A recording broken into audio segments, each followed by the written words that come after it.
The wallpaper was trying to argue that live, laugh, love decor is the pinnacle of human interior design. First, sir, this is a Wendy's. Second, I'm going to take decorating tips from floral wallpaper with all the authority of a mid-century modern migraine.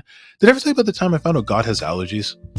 Urgus is not a wizard. He'll tell you that up front, usually while grinding moon rocks into tea with a pestle that charitably looks like a fossilized rind of Parmesan. No, Urgus is a licensed recreation enthusiast, which is code for he sells magic that he probably found in a ditch or behind a dumpster.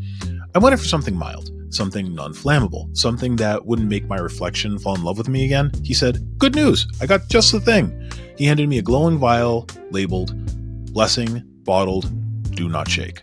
There was a little note tucked under it that read, "Highly volatile, mildly forgiving, don't use with a full bladder." I asked him what was in it. He said, "It's a sneeze. From a divine being. Probably." The vial smelled like sauerkraut and pine sol when I got it, so I knew it had to be legit. Well, how can I say no? Naturally, I opened it. It didn't explode, it exhaled.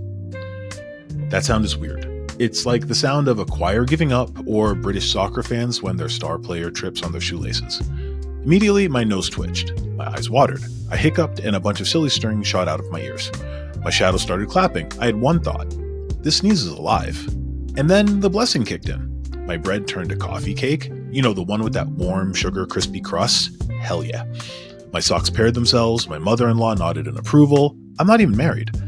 Not Kevin even gave me a thumbs up. For 12 hours, I was a demigod of convenience.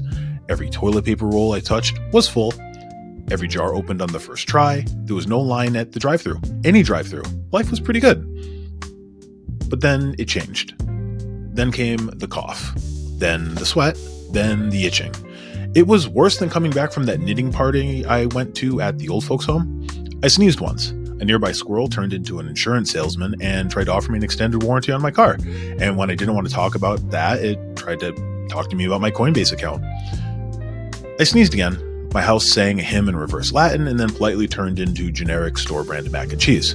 Oh, I knew it was store-brand. That cheese powder never mixes right. Urgus called it the tail end of magic. He said that it had to burn itself out, and then he got into an Uber and left me standing there. I don't know why I keep buying stuff from this guy.